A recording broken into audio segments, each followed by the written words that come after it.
Thank you, everyone. Thank you for organizing this great workshop. It's great to be with you. I feel a bit of an interloper. I'm not really an intellectual historian. More someone who tends to work in contemporary issues, particularly in North Africa. But as I have begun to see different connections between different sites of research from Western Sahara to Algeria to Libya, I began seeing these connections that have brought me to a different kind of project than what I've done before. The core question of the research project, which this is sort of a sub-project, maybe even a sub-project, is this larger question of why the Middle East has increasingly experienced disproportionately higher rates of organized violence than any other region since the 1970s, particularly in the form of internationalized or interventionary type conflicts. I have a piece in the journal Civil Wars that goes through a lot of this data if you're curious about this sort of thing. I also sometimes call this the Bacevich question. In terms of Andrew Bacevich, in one of his books, he posed the question, why is it that before 1980, almost no US soldiers died in the Middle East, and why after 1990, almost every US soldier who's died in combat has died in the wider Middle East? So it's a different way of framing that question.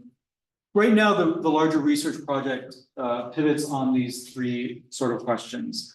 To what extent is this related to changes in the political economy of North Atlantic dominance, sometimes called the neoliberal term in the 1970s? What does this have to do with the reinscription of organized violence, political violence and otherwise, as terrorism, as sort of this new paradigm that also takes off in the Middle East, particularly with relationship to what's happening in Middle Eastern violence. And then the thing that is relevant to what this project is about and what we're talking about today, but the very idea of the Middle East. What role does that idea in and of itself have to do with what we're seeing since the 1970s, as well as associated what I'm calling ideational infrastructures. And we might, obviously there's a legacy here with Edward Said, and so you can think about this as neo-Orientalism. Part of the critique that I'm talking about is that the question of the Middle East, like what is the Middle East, how do we map it, things like that, is always approached from what I consider a kind of ideological standpoint. Now, what I mean by ideology here is not the sort of like communist ideology or Islamist ideology or that sort of thing, but more the original critique of ideology that comes out of the historical materialist tradition, which is the idea that the problem with ideology is we tend to treat the ideal as the real, the really real, and that the material reality in front of us is an imperfect manifestation of that in some way. And so we're always trying to get as close to the ideal form of something. And so we see this a lot in efforts to come to grips with this question of, well, what is the Middle East? There's an edited volume by geographers that came out a little over a decade ago.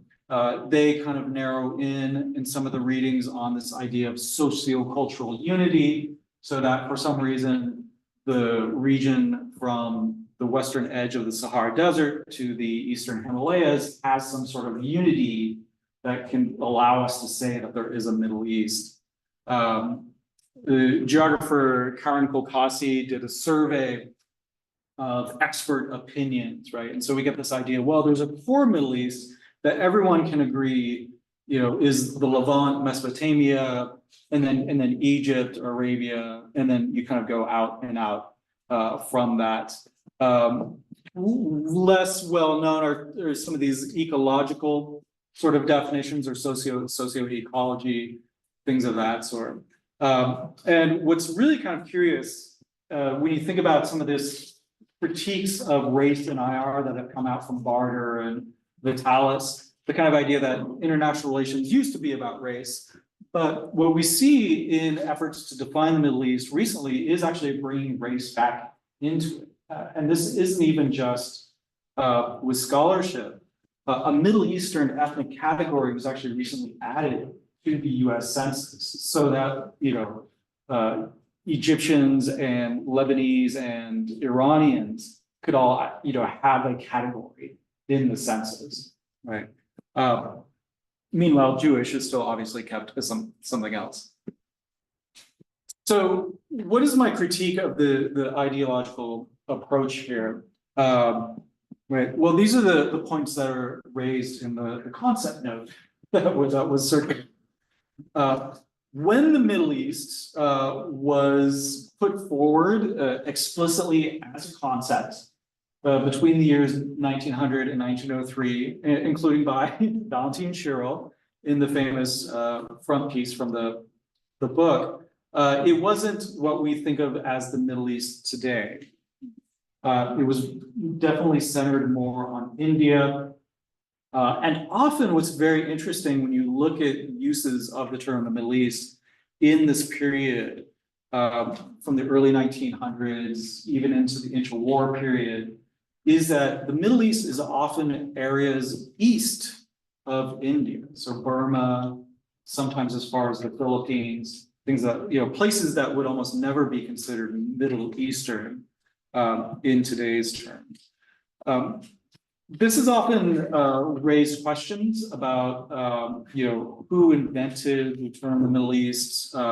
This is obviously very much an Anglo-American fascination, particularly with naval strategic theorists like Nahan and things of that sort.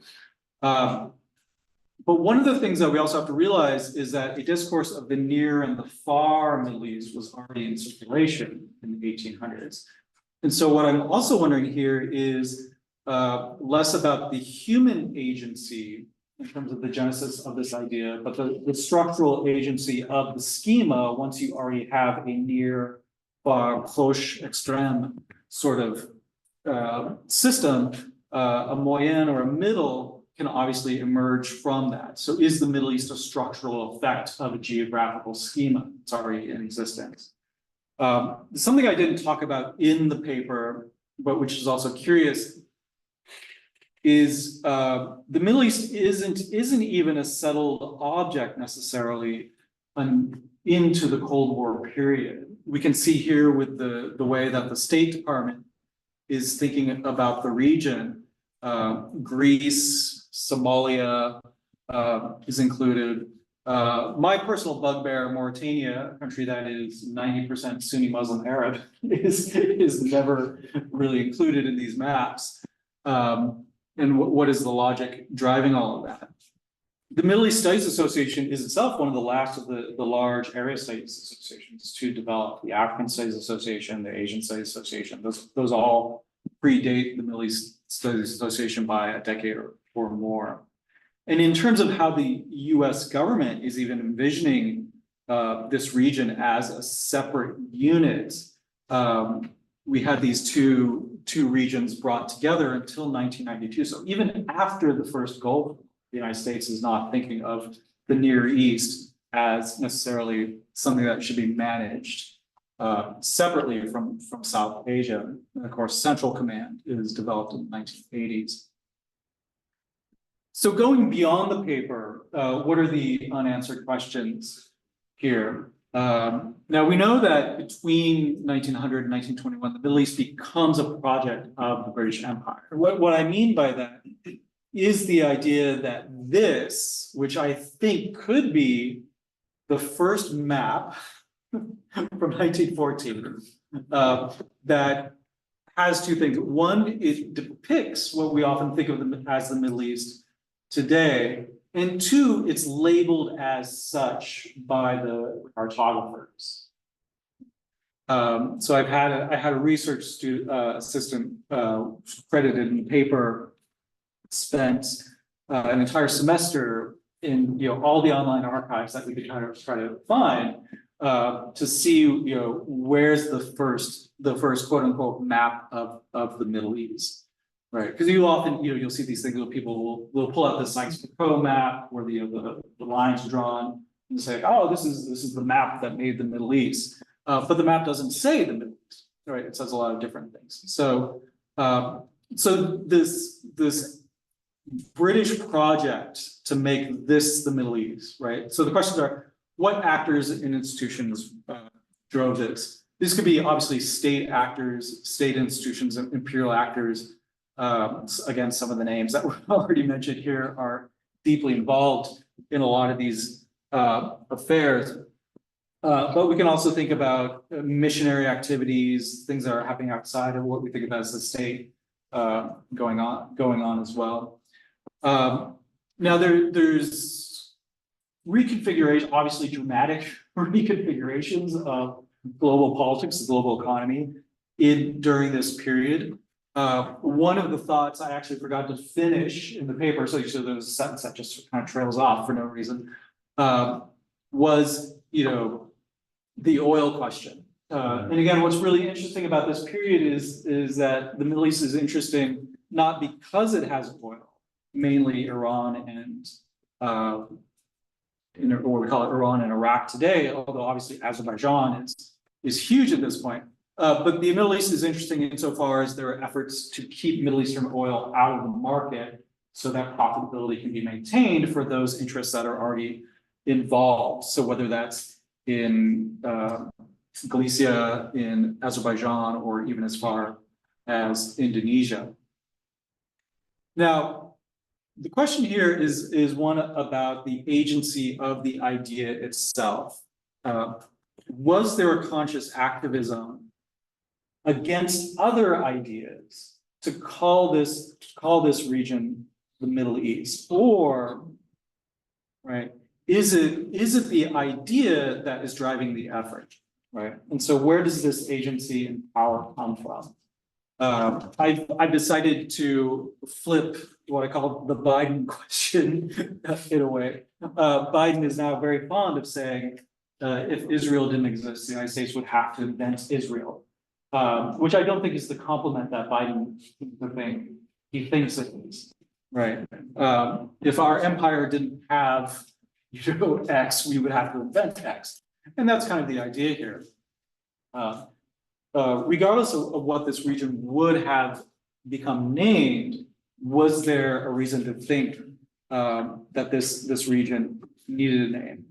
Now, one of the points that's brought up in the paper also is that what happened to insurgent alternative discourses? You often see sometimes, particularly in the field of geography, an effort to call this area Southwest Asia, right? What would be a supposedly more neutral type of locution, or you see more politically active efforts to call it, the Arab world, or things of that sort. And why did those nomenclatures not succeed? So a question of discursive hegemony versus insurgent discourse failure, right, should also, I think, be a part of this project. Now, can these questions be answered through an imminent critique of the existing literature? Right, there's a lot written on the period, particularly World War I up to the Cairo Conference in 1921, which is, I think, where the British Empire is firmly convinced that this region should be called the Middle East, right? So there's a lot of existing literature, but again, it's often written from the perspective of people who assume that the Middle East exists, at least in the ideal sense. And so the name is just, a perfect or imperfect name for something that already is there, right? Or do I have to go back to the archives? Now, I will say, I had a very amazing archival trip lined up for Kew and Oxford, the BP archive in Warwick, the Sudan archive in Durham. My hotels and flights were all booked for March 2020. And that trip didn't happen. And then the following year, they made me chair of my department. So it's been difficult to get back to the archives. But that's the status of the project right now. And here I'll leave you with a few entertaining maps as well. But thank you for your time.